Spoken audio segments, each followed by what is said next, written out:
Good evening. I'm so glad we're doing this. Oh, me too. I I am didn't even know you 2 existed. weeks I didn't know and you 1 day, existed. We both or exist. 2 weeks and Should we figure out 3 what we're gonna days eat? post-death of my husband. Charming as ever, dude. Like the big one, Pat.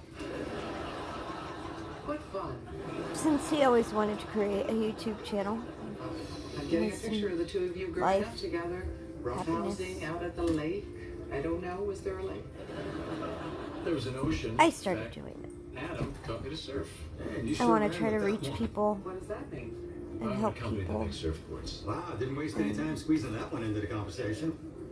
Okay, why don't we talk about how you Just- hung out with Russell Crowe? Help everybody understand what we're That feeling one in a lot. post-death, prior to We death. got drunk in Prague. He threw a phone at me. It's a good story. And I guess the easiest way to start this is for y'all to get to know me and my husband. I hear something different every time.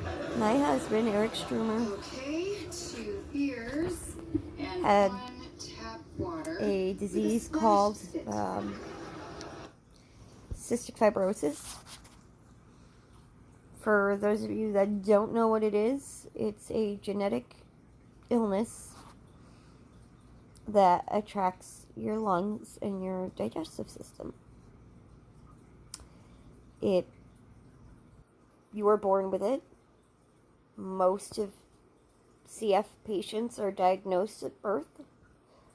However, if you're unlucky like my husband, you were diagnosed later in life, but I guess that makes him fortunate in some ways and not so fortunate in others that he was diagnosed later. He had issues pretty much his entire life with, lungs and sinus issues, and all of that was because his CF was somewhat mild for most of his life. Till he was diagnosed, and a few short later is when he met me. A lot of people in his life say that our love made him live longer. I like to believe that's the truth. We met probably a good 10 or 11 months before we started dating. We became friends on Facebook right before my 33rd birthday. The night before my 33rd birthday, actually. I was at the bar. The guy I was seeing at the time lived right around the corner from the bar that I frequented. My husband and I both frequented there, and the guy I was seeing was a real douche. And didn't like to come out with me all that often, so I went solo. And I ended up having a fun night out, talking to my husband and one of his best friends, John Scheffler. Yes, that's you. Because we were regulars, we often got to sit at the bar after hours. Shh, I'm not saying the name of the bar to protect them. But we would sit there while the bartender cleaned up. Not drinking, so I guess that was okay for us to be there. But,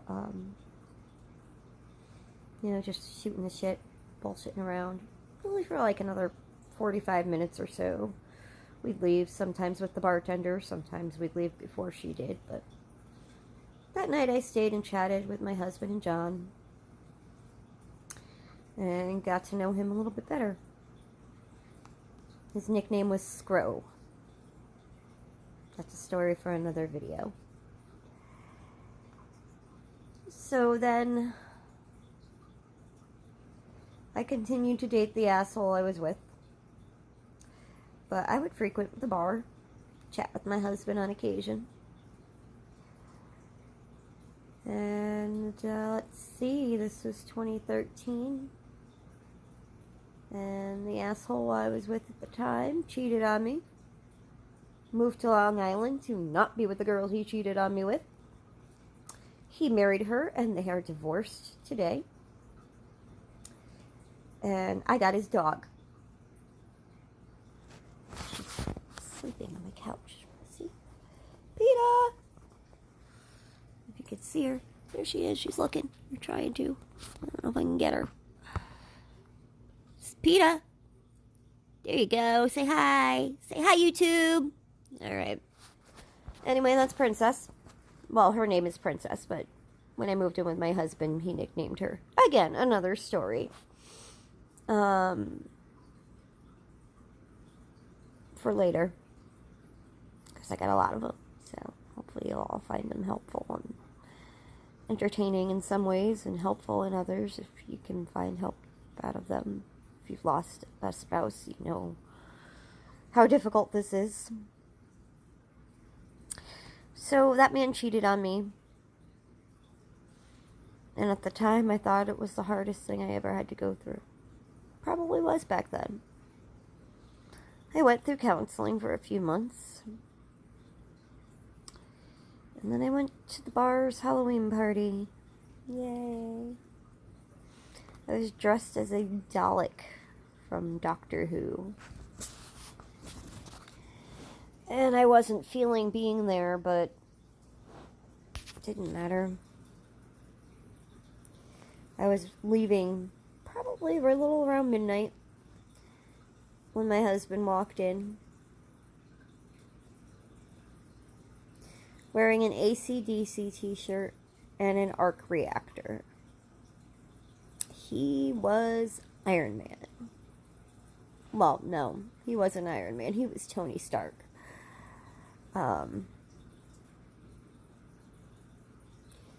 We ended up talking until the bar closed.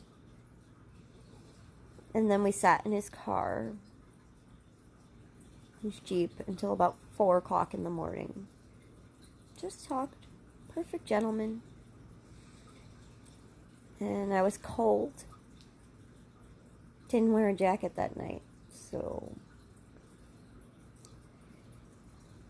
a sly maneuver, he offered me his and said to wear it home so I would be warm.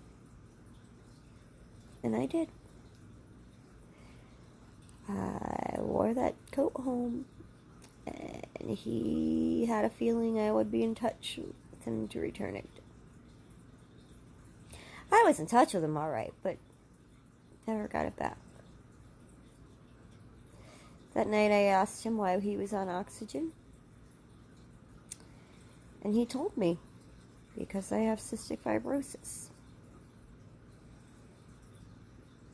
He told me the basic explanation I gave you all is that it's a genetic disease that attacks your lungs and digestive system. And then he informed me, don't Google it, because you'll learn all the worst things, and I'm the exact opposite of all of it. True story. He was. But, naturally, I Googled anyway. He wasn't the exact opposite. He didn't have certain things. He did have digestive issues, but he didn't have the CF diabetes or other things involved where he had to take enzymes and things of that nature. So I guess we could be grateful for that. But he was on oxygen 24/7 when we met.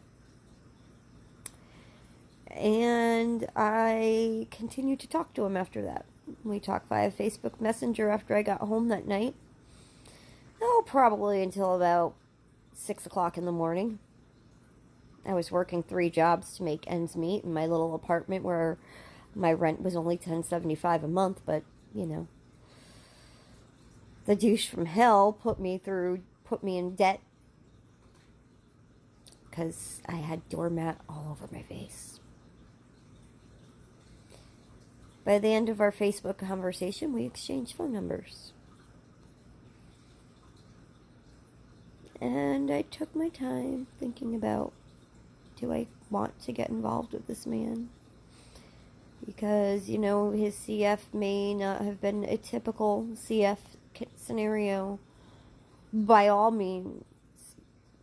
But even if it wasn't typical, regardless, I knew that someday getting involved with him, I would lose him.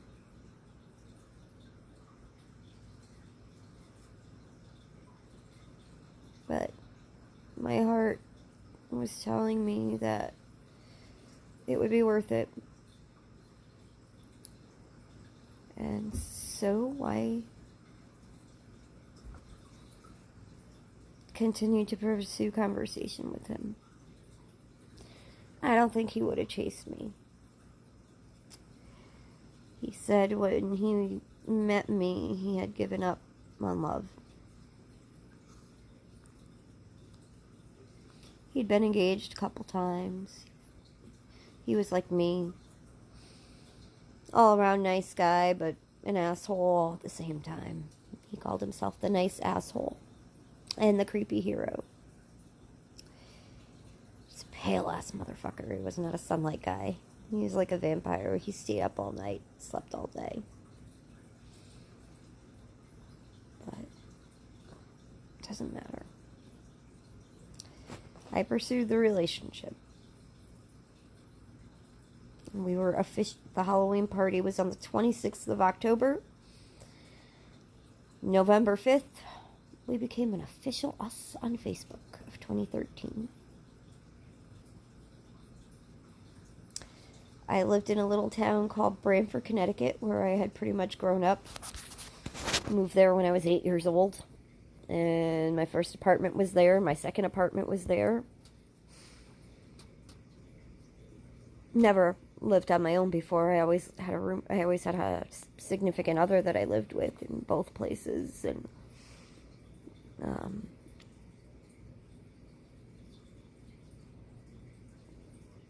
but that was okay. Everyone I've ever lived with, I've taken care of.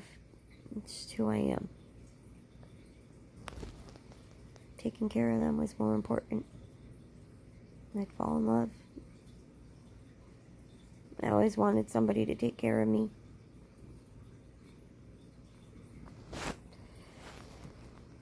Anywho, I did that.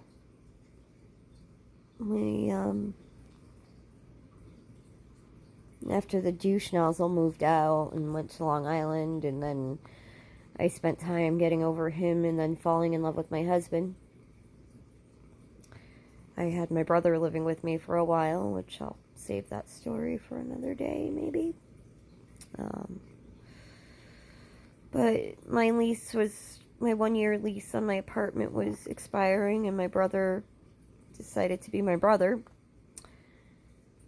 And let's just say for now that he was out of the picture. And I had a decision to make. Do I renew my lease? Or do I move in with the great love of my life? My boyfriend, who I absolutely adored.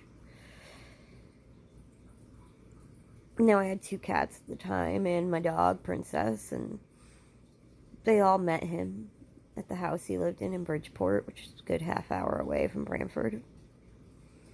And he had inherited the house from his father.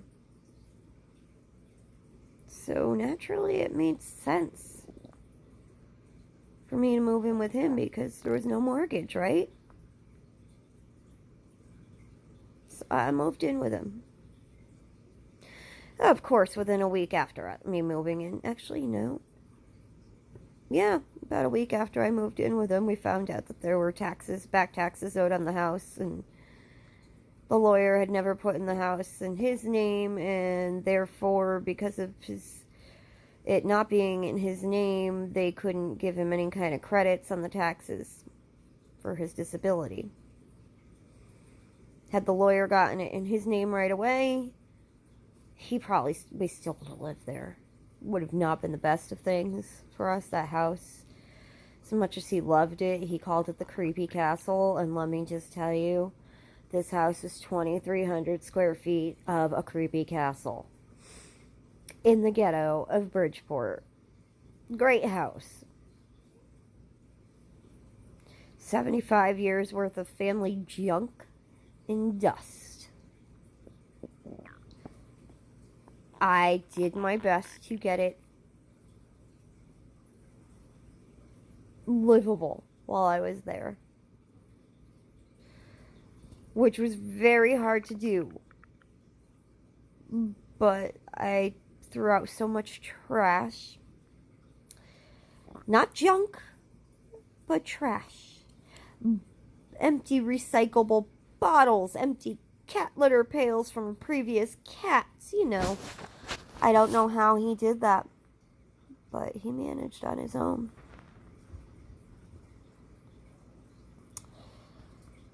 And we lived there together for a few months. I should back up and say that he proposed to me a couple weeks before I moved in. On Star Wars Day. May the 4th be with you. The anniversary of that was just about 2 weeks shy. 2 weeks after he died. Not even a week after he died. He died on April 24th, 2020.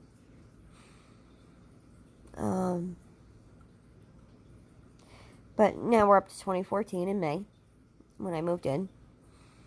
Lived together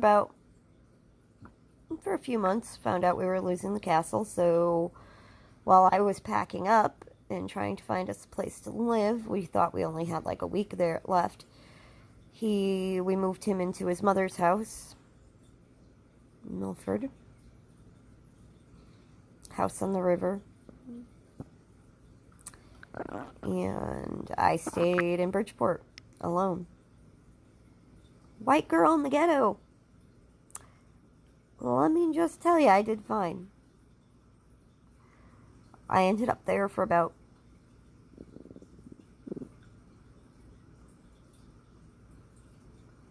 gosh, I was there for almost a year and a half. I was there probably a good 6 months by myself. 7 or 8 months, I don't know. We moved him into his mother's March of 2015. And then it was September 2015 before I found us our house that I'm currently in. We were looking for a place to buy, but we couldn't get the financing we needed and ended up not buying and renting. But I did find us a single-story ranch in East Haven, in Foxen, that my husband nicknamed the Foxen Fortress. He had a nickname for everything.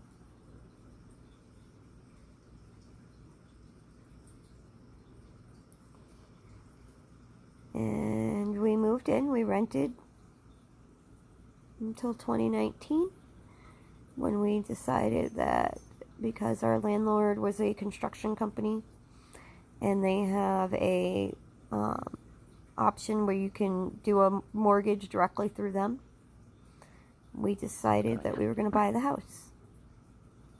I wanted to do it after the first year. He was like, no, I don't know if I want to die here. Blah, blah, blah. He finally realized that we weren't going to get much better than this, so we bought the house.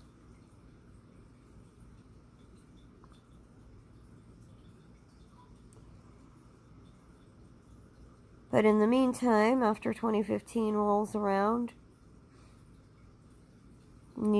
cue in New Year's Eve, going into 16, I made us a New Year's resolution. Dear, we've been engaged since 2014. By the end of 2016, we will be married. And we were. I found us the venue.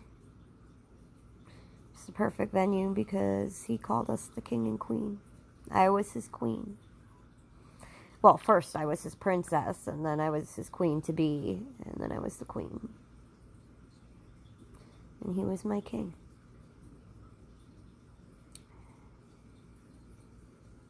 And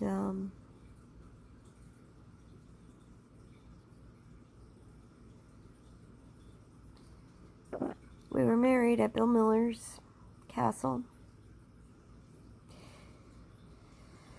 I will share pictures at some point when I want to look at them and see his smiling, happy face.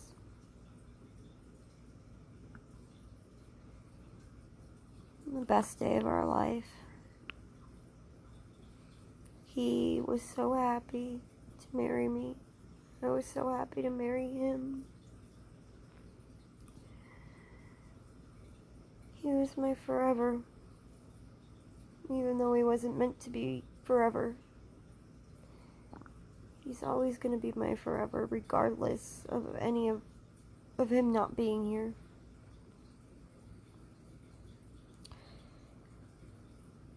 And,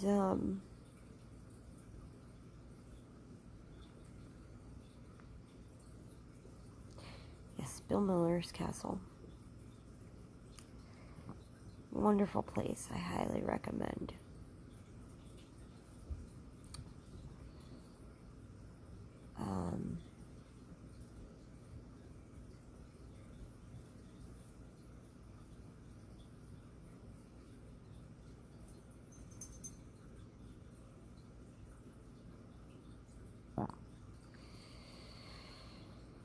So we enjoyed that holiday together.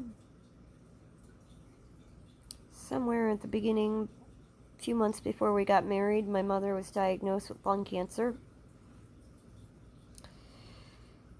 She went through chemo, nearly killed her, put her in the hospital.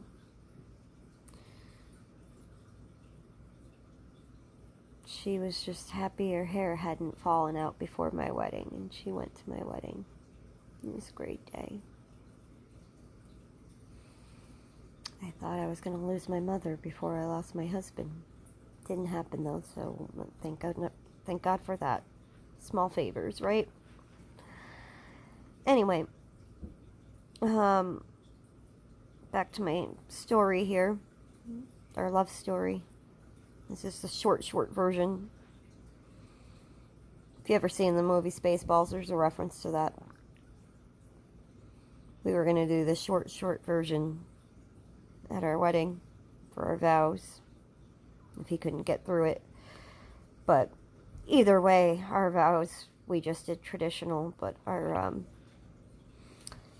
justice of the peace was very quick, because he knew my husband, and he knew my husband wouldn't last very long standing on his feet.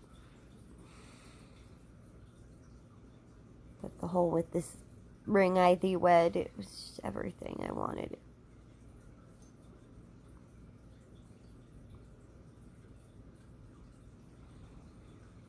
I would go back and do that day all over again in a heartbeat, if they'd let me.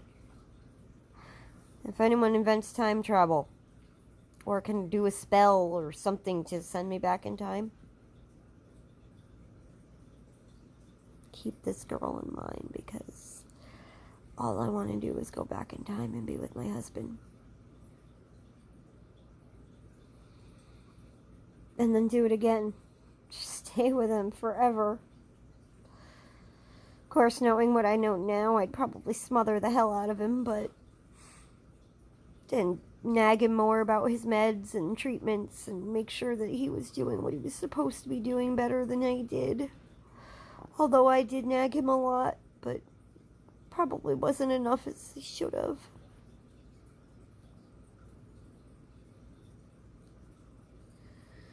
I always asked him what I could do for him when he was having a bad day with the CF. And there were a lot of them, especially towards the end. I just wanted to take his pain away. Being with somebody with a terminal illness, you can't take their pain away. His words were frequently, "You're doing it." So, I don't know what I did, but I took his pain away. He thought I took it. He insisted to me every day I took his pain away.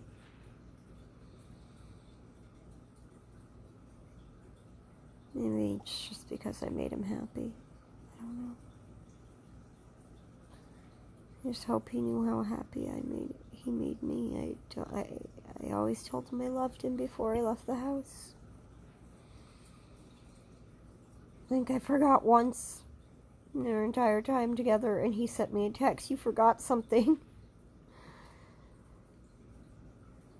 I was already at the end of the street, so it stopped, pulled over, and wrote, "I love you."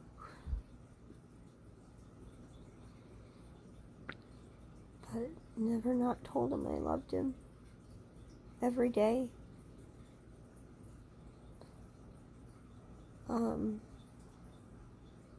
So we were married for about 3.5 years.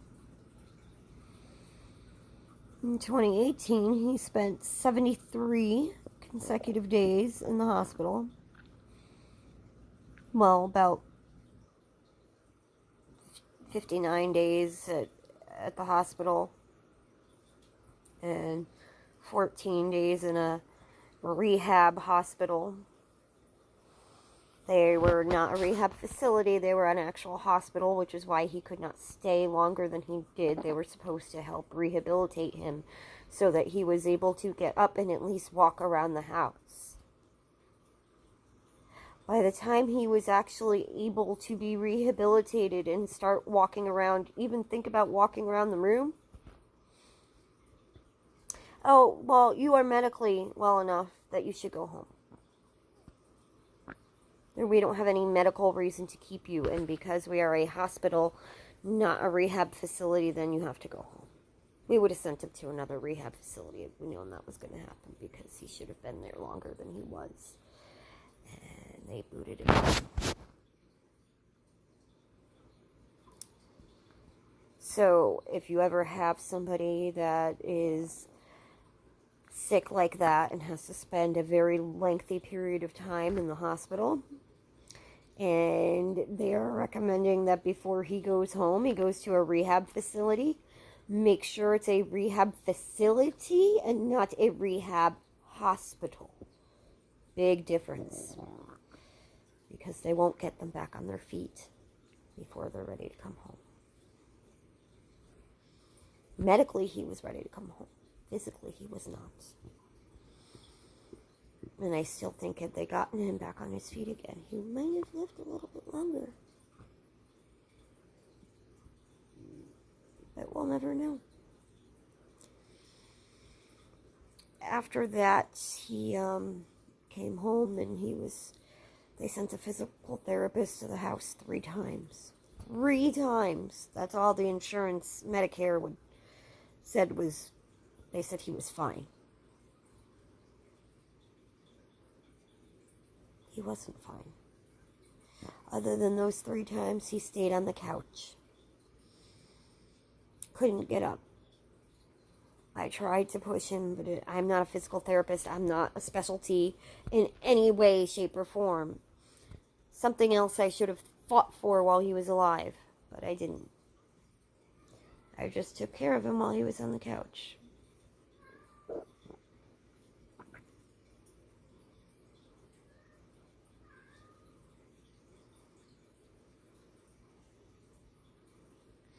Had no problems doing that.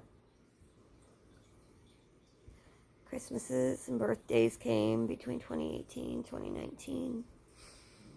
Holidays were spent at our house. I would cook for Thanksgiving and Easter. I'd go to my mother-in-law's for the traditional Christmas Eve dinner like he wanted me to, and then they'd all come to our house between Christmas Eve night and Christmas Day. My parents, his parents, they all came to see him. His cousin, his aunt that would come up from New Jersey, they'd all come to see him.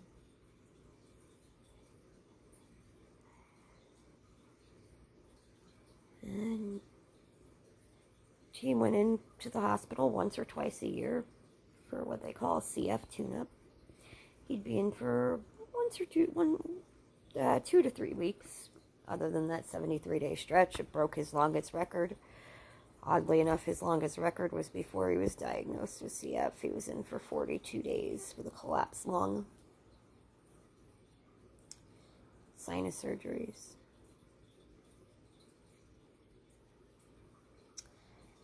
And then Eric Strumer,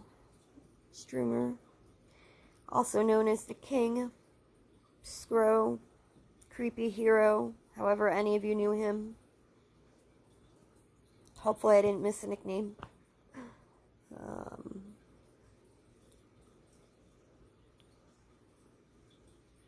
I noticed about a couple weeks before he died, that he was using his BiPAP machine way more than normal and sleeping a lot more than normal. Now, a BiPAP machine is a mask that you put on. It connects to your oxygen hose, and it helps regulate the CO2 in your bloodstream. A lot of people use it when they sleep because it prevents them from getting the CO2 poison in their bloodstream and filling it up and causing them to basically drown in their sleep. My husband was using it for sleep. Like I said, he was sleeping a lot more than normal and on that machine nonstop, other than to eat or drink, even when he was awake.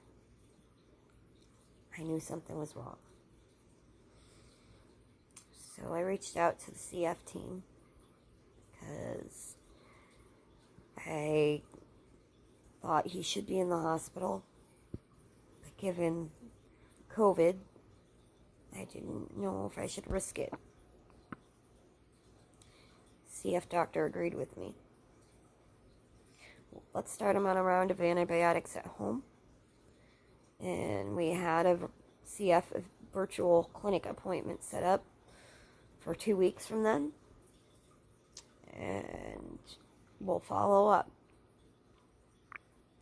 Obviously, if he gets worse, send him in.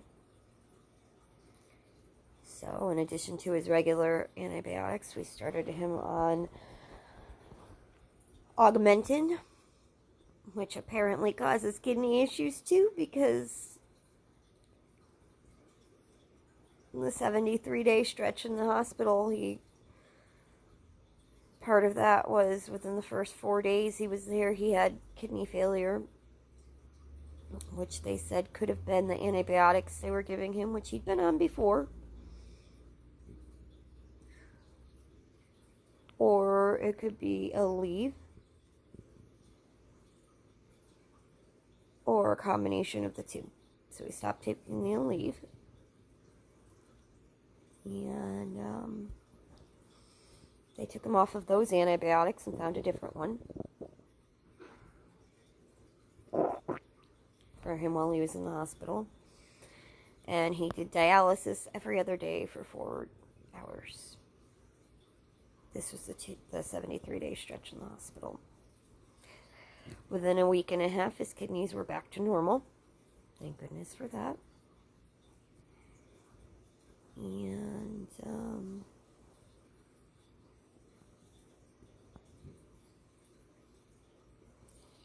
he was doing better.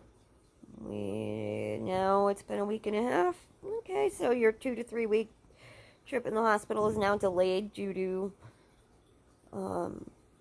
the kidney issues, but you're doing better and the kidneys are normal, so they'll continue back on your CF, flush and fill as they call it, or tune up, whatever. If anyone's familiar with CF, you'll know what that means.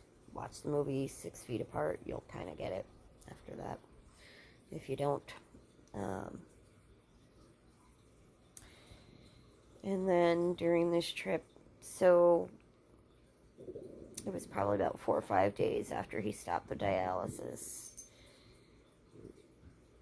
And I went on my lunch break at work. Several calls from my in-laws and a text. Eric is very sick. He might not make it. I go back to work. Tell them I had to leave. I turn around. I flew to Yale. I got to Yale. He was talking.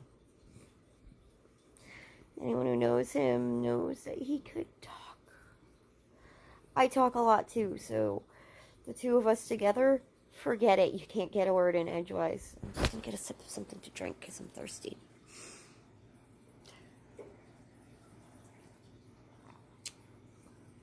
But, so I talk a lot too, and you couldn't get a word in edgewise, but he was able to speak. The issue at the time was the CO2 had built up in his lungs, in his blood. And the doctors thought he should have been in a medically induced coma. They're surprised he wasn't in a coma by how high those levels were that caused him to go into ICU that day. But they got him on a BiPAP machine, and he was doing better. He hated using the BiPAP at home. And it was during that 73-day stretch that he actually got himself used to using the at-home BiPAP, because they let him bring that in. Because the hospital one was always rough on him. And in a few days, he went back to a regular room. It happened again. It's happened he was in 8 different rooms in 8 weeks. I told him he was just trying to stay in every single goddamn room in the hospital before he went home. And pretty big hospital, so I don't think they would have kept him that long. Anyway, so back to the last few weeks of his life when he was using that BiPAP machine more. They had him on the antibiotics, and by Friday, he didn't know if he was hallucinating or having strange dreams. I probably should have had him get off the antibiotics then, but I didn't.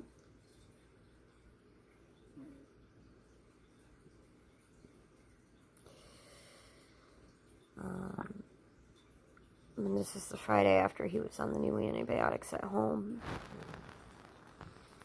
I didn't chalk too much up to it because he said strange dreams, so I was like, okay, he could just be having strange dreams.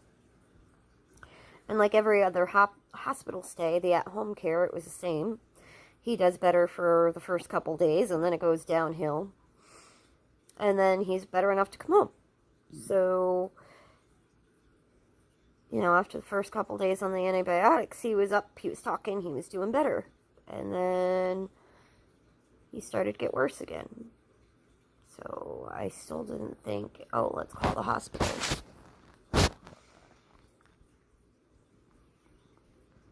And then about a week and a half after, the day before he died, I'm working in the other room because I was working from home. I still am. He sent me a text. I may be tripping, but there's kittens out here. I was like, kittens or our cats? No, kittens. Like, I walked out into the living room and I said, kittens or cats? No, there's an orange and white kitten on the wall. You don't see it? No, dear.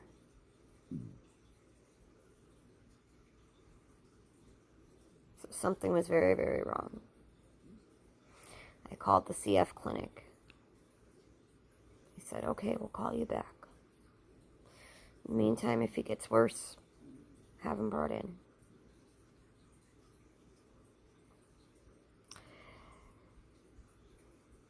The CF nurse at the clinic called me around 4 in the afternoon. Said, try to get his O2 levels. No problem. We have a finger O2 sensor. We can do that. And, see what you can do as far as vitals, blood pressure, and all that. Temperature. Okay. So this is the last night he was alive with me. I pulled out his O2 sensor for him to check. Guess what? The battery is dead. No. So I went to Walgreens. I bought new batteries, brought it home while I was there because the machine, the O2 sensor, was well over 7.5 years old. I mean, he'd had it since we were together, so I was looking for another one. They didn't have it. I get home, I put the fresh batteries in, turned it on. Nothing. Didn't work. I spent about 3 hours driving and calling pharmacies and drugstores to see if they had it. Had another one. I ended up getting one from a Rite Aid across town from us. 3 hours of wasted time. I could have been home with him. So I got home and I tested his O2 levels, and they were 97%, which is normal for being on oxygen. Yay, that was a plus. Took his blood pressure, and it was, for him it was low, but he always had a higher blood pressure, but it was fine because it was more of a resting blood pressure anyway. It was normal. And I took his temperature. It was fine, 97.5, which is, he normally ran around 96, so it was about a degree higher than normal, but nothing to be concerned about.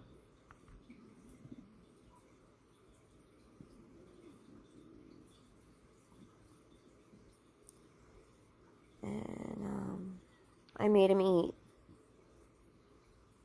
He wasn't that hungry, but I gave him chicken and star soup. Something he could drink. He wanted to take his BiPAP off for that. Needed a new oxygen cannula.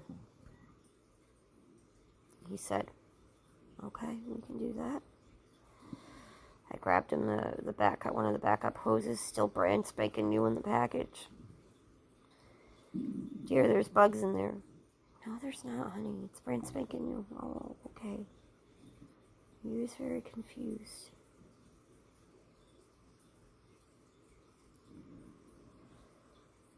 So he ate some soup. Probably like a half a can. It was his last meal.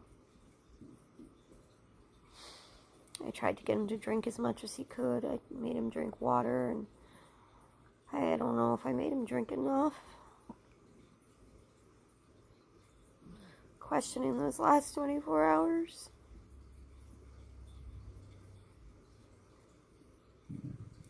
So all I'm doing is questioning it. I'm wishing I could go back in time and do everything different.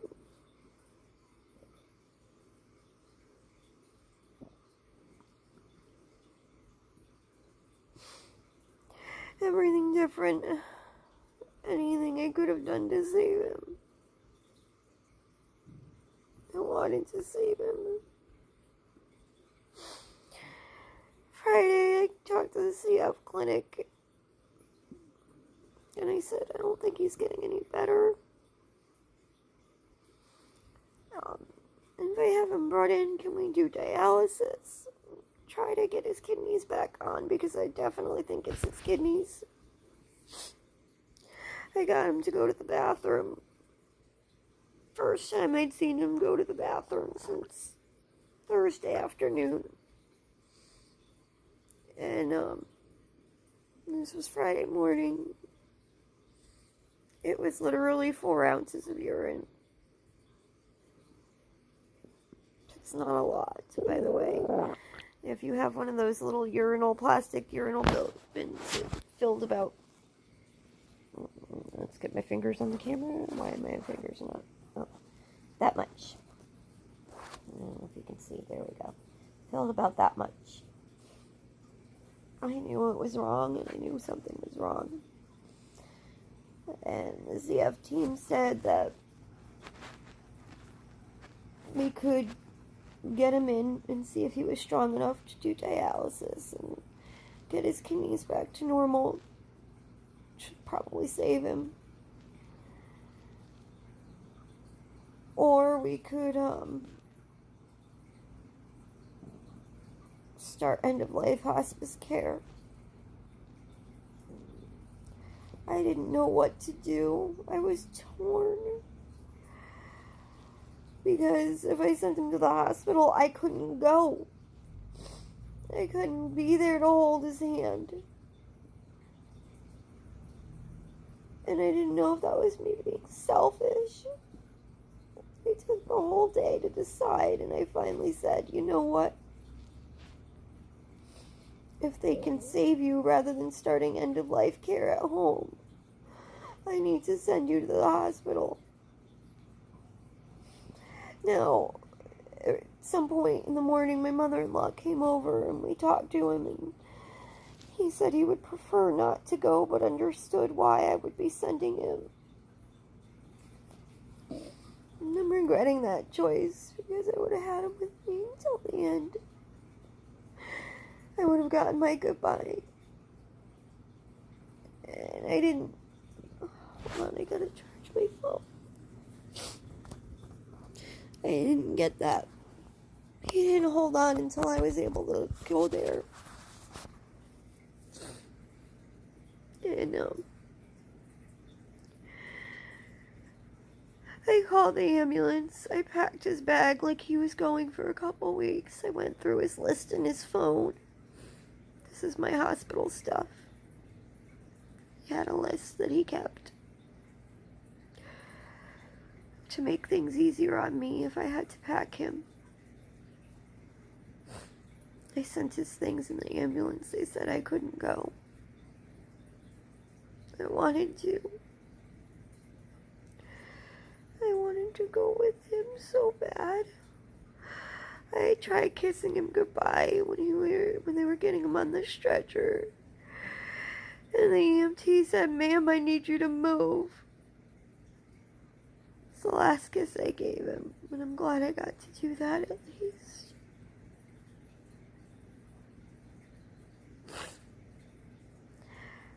So, they brought him to the hospital around 6 o'clock Friday, 4/24/2020. At 6:30, I got the call from the attending physician that he'd been pretty much unresponsive and that the CO2 in his blood had spiked.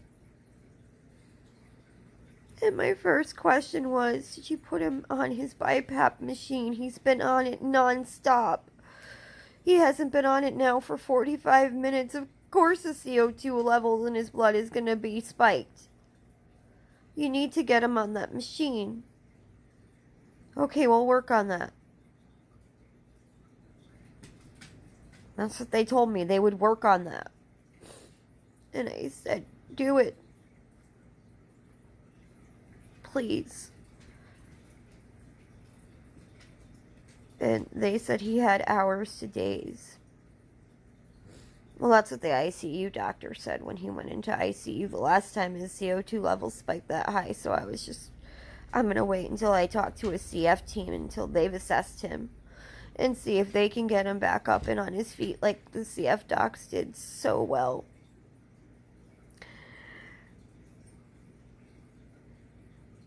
And then the CF clinic head doctor called me.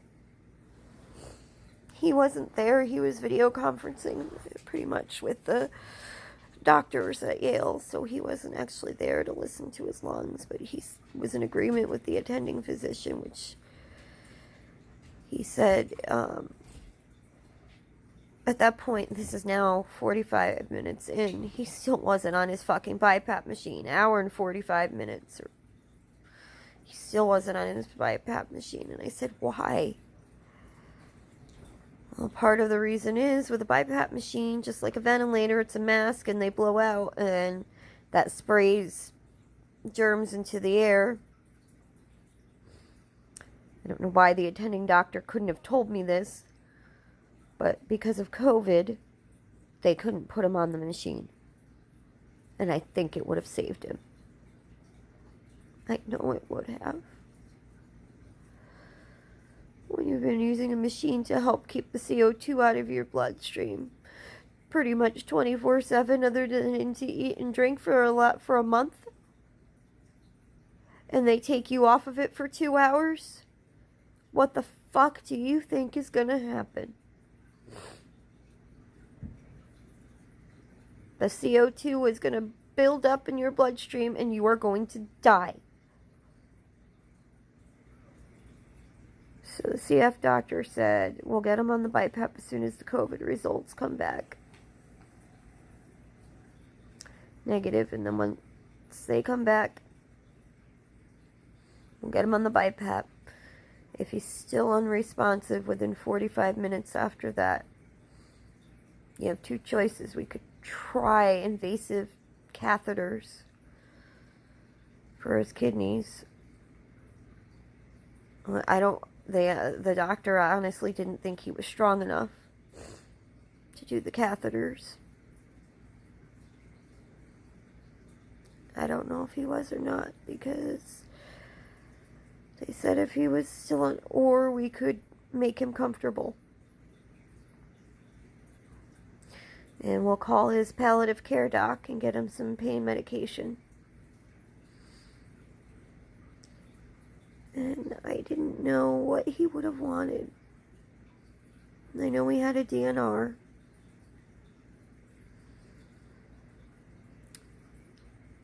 So I made the hardest decision of my life. And I said, okay, if he's still unresponsive after he's been on the machine for half an hour to 45 minutes, then we'll do what we can to make him comfortable.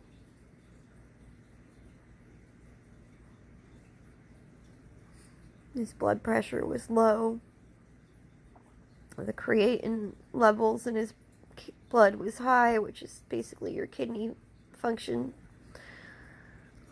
failing. And the CO2 in his bloodstream was very, very high.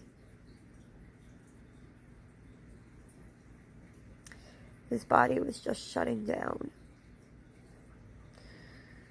So around 8:45, they called me that night and said that he was still unresponsive. I conferenced my mother-in-law in, and we decided, yes, make him comfortable. At that point, I was allowed to go to the hospital. Now, the hospital's about 10 minutes away, but I had a dog to take care of. And I needed to figure out what to do with her. And they said I could go, but not my mother-in-law, only one at a time. But it sounded like I had time to get there. So I had figured out what I was doing with the dog. We were going to drop her off at my in-laws. It's about 9:40. 9:35. And I get a call from the hospital, which they were moving him out of the ER and up to a room.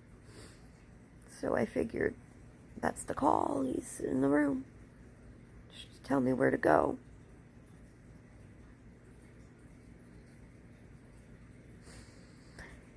It was the call to tell me my husband died. And I didn't make it to say goodbye. He died alone. They should have been there for him. They should have just left the dog home and just took off and went. I would have been in the hospital room with him as he took his last breaths. Instead, I was too focused on our dog. And I didn't get to say my goodbye. And it kills me that I didn't get to. Everybody tells me that he let go before I got there, so I didn't have that memory, but I want that memory.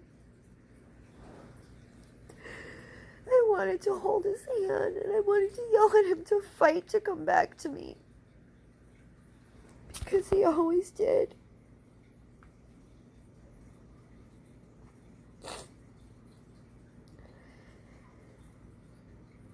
And he left.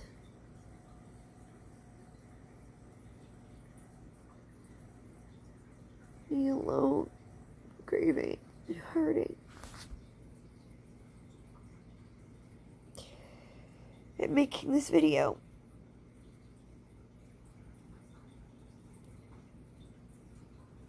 Now I'm going to make these videos. Now that you know the short version, an hour later, of our story. We loved each other so much. And I thought we'd have more time. But we had 7.5 years of love. It was an epic love story. Tragic love story. It was our love story. And I need to share it with the world.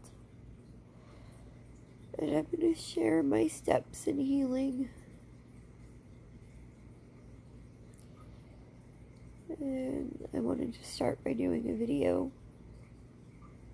Start a YouTube channel. So now that you've heard the short version, I'm going to sign off because I am emotional.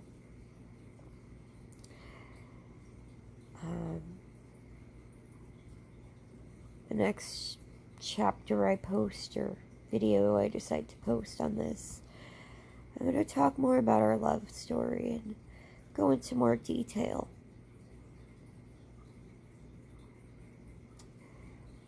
We'll cover a couple months at a time of our 7.5 years together.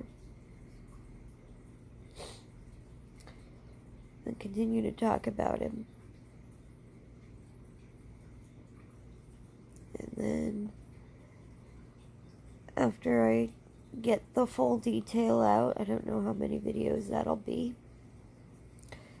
I'm going to start talking about what I'm doing to heal.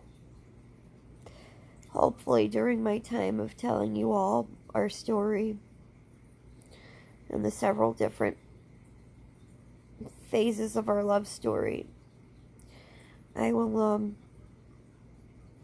educate you all in CF. And if you do choose a partner with CF, don't be afraid of it. Enjoy them, love them, take care of them, because they are special, special people. They're only in this world for a short time. And to love them is to be stronger.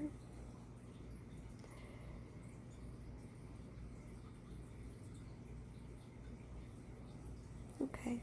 Well, good night, everybody. I will be in touch. Bye-bye.